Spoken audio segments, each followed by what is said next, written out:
Good morning to everyone. In this video, we are going to discuss about ARP implementation. You all know that ARP is a protocol which is majorly contributing finding the MAC address of a device. ARP is nothing but address, as the name implies. So it is going to fetch the MAC address, which is medium access control physical address, right? Part of it is going to contribute in the OSI and TCP architecture in the layer number 2, which is nothing but data link layer. And this ARP is majorly helps in identifying the physical address, right? Here, because here at each layer we are going to incorporate some information as part of your header. In case of your transport layer, we incorporate source port number and destination port number, and in case of your network layer, we incorporate source IP and destination IP, and in case of your data link layer, here we incorporate source MAC address and destination MAC address. Source MAC address is already well known because the system which is involving in communication is going to be the source address, and we need destination MAC address. And to identify the destination MAC address, this ARP protocol is contributing for identifying the MAC address of the destination. It is going to perform ARP request, and that ARP request will be broadcasted to whoever connected in the LAN. And on reaching the destination of on that particular by putting that IP address in the request packet, and it is getting broadcasted, it is transmitted in a broadcasted manner, and the destination, once the destination reaches that broadcast request packet, ARP request packet, it is identifying that okay, it is the request generated for that particular device. So it generates the reply for that particular message, and it will be unicasted to the source it is generated, right? And then it will enter into communication. So initially the ARP table will be entry at the source side, and once there is a reply from that particular device, the physical address is known, so it it maintains that MAC address in the ARP table, right? So this is what the working mechanism of ARP, and let's see how this works. So I am going to have a small network.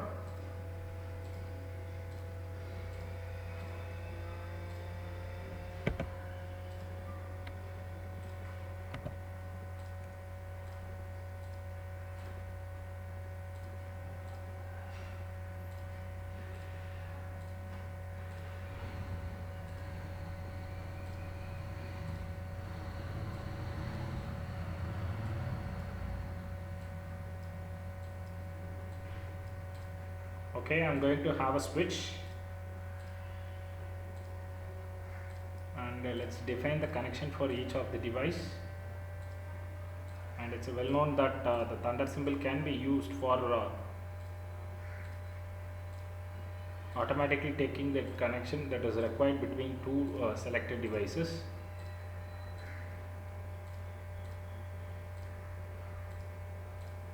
Yes, the connection is defined. Now let's define the IP address of each of the device.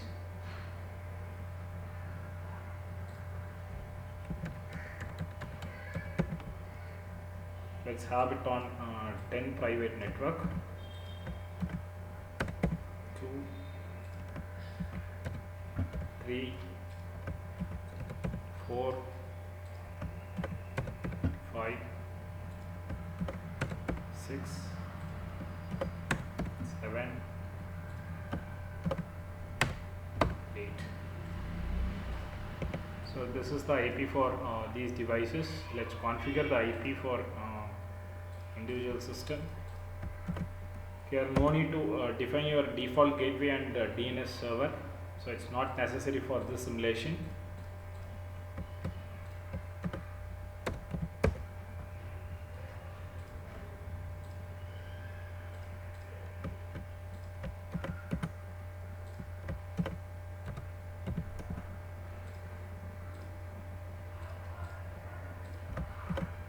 Four,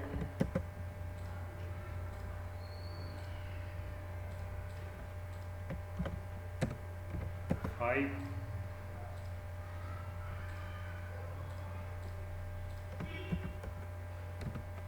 6,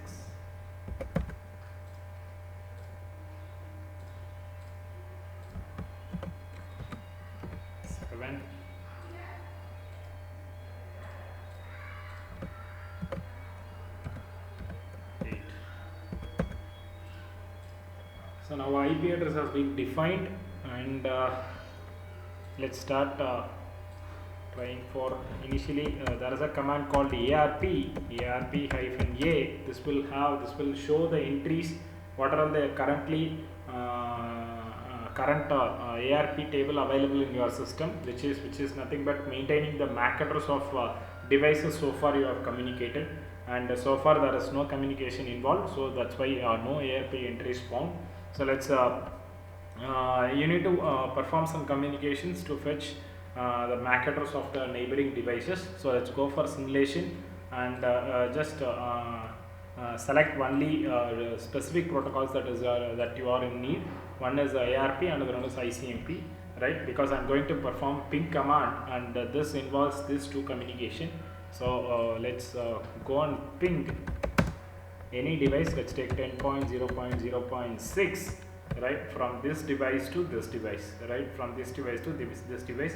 So initially we all know that the IP address is defined, but it doesn't know, every system knows about the network that is connected, but it doesn't have the physical address.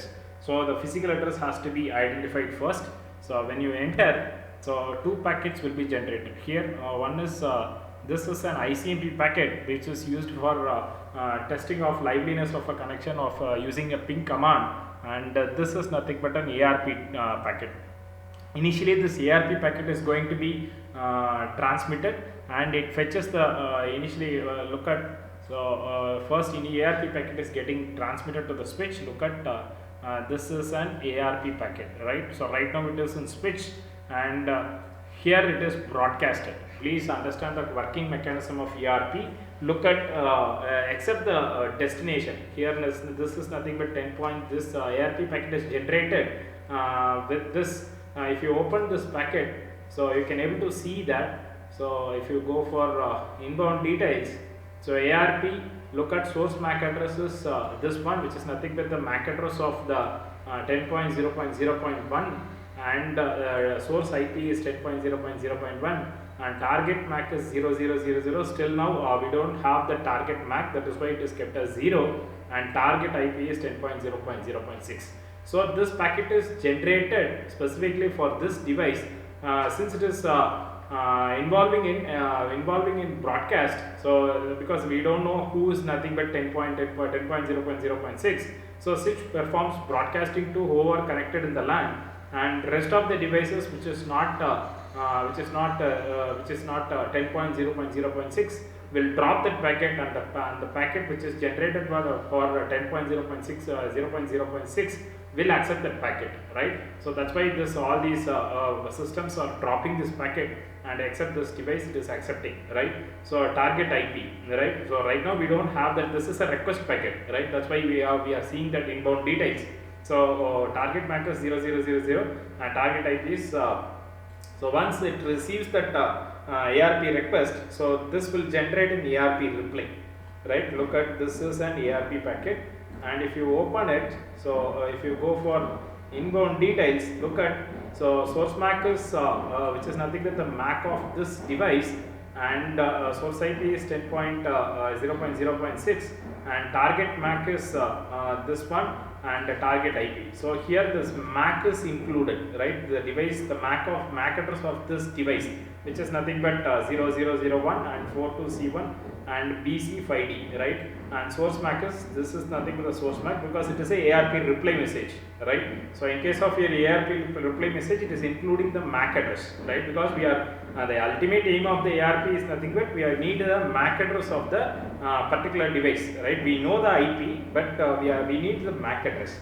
because to incorporate, to generate that frame, right? We will call the packet, we will call the information available in the data link layer as frame, and we need to incorporate two information. One is nothing but source MAC address and destination MAC address, and each time when it reaches the next intermediate device, it will be revised, right? We know that source MAC and destination will keep on changing at when it reaches the next intermediate device, right? So this is the working mechanism, right? So once it reaches, so we need to generate that frame by having some source MAC and destination MAC, right?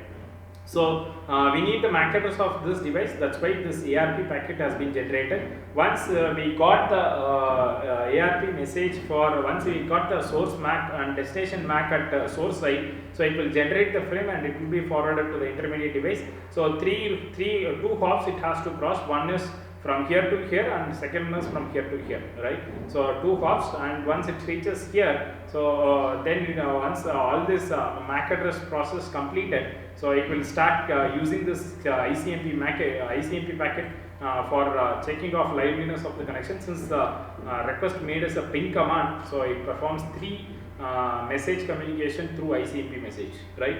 So you can see that look at this reply message. We have got some 4 ping messages, right? Checks for liveliness of the connection, right?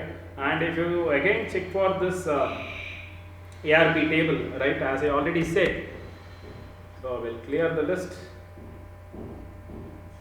and you can go to your PC-A. It maintains the physical address, right? This is what ARP table is. It maintains the internet address respective physical address. The physical address is nothing but what we got from ARP reply, right? It is nothing but the physical address of this device. Let's go for checking of one more device before we close this program. So let's go for 8 system. It doesn't maintain any ARP entry right now. So let's go for ping 10.0.0.2. So it will start capturing the only 2 packets. ARP packet is generated, and initially ARP packet reaches the switch and it is broadcasted to whoever connected. Except that particular device, all the packets will, it doesn't send the information to source and also source alone, right? Rest of the devices will receive the copy of the packet, and the rest of the devices which is not part of the destination will drop that packet except this device, right? And it will generate an ARP reply, and the ARP reply will reach the source, right? Source it reaches. Once it is ready, it makes a ready of the ICMP packet, right? And ICMP packet will be generated and it will be sent, and it will continue with the 3 packet transmissions, and finally complete the simulation. And if you check it in your command prompt, you can able to see there is a successful pinging, right, between the source and destination, right? So, and if you check for this ARP-A, it maintains the physical address, right, the 10.10.0.0.2 and the respective MAC address, right. So this is what the working mechanism of ARP. So thank you. We'll see another example in the next video. Thank you.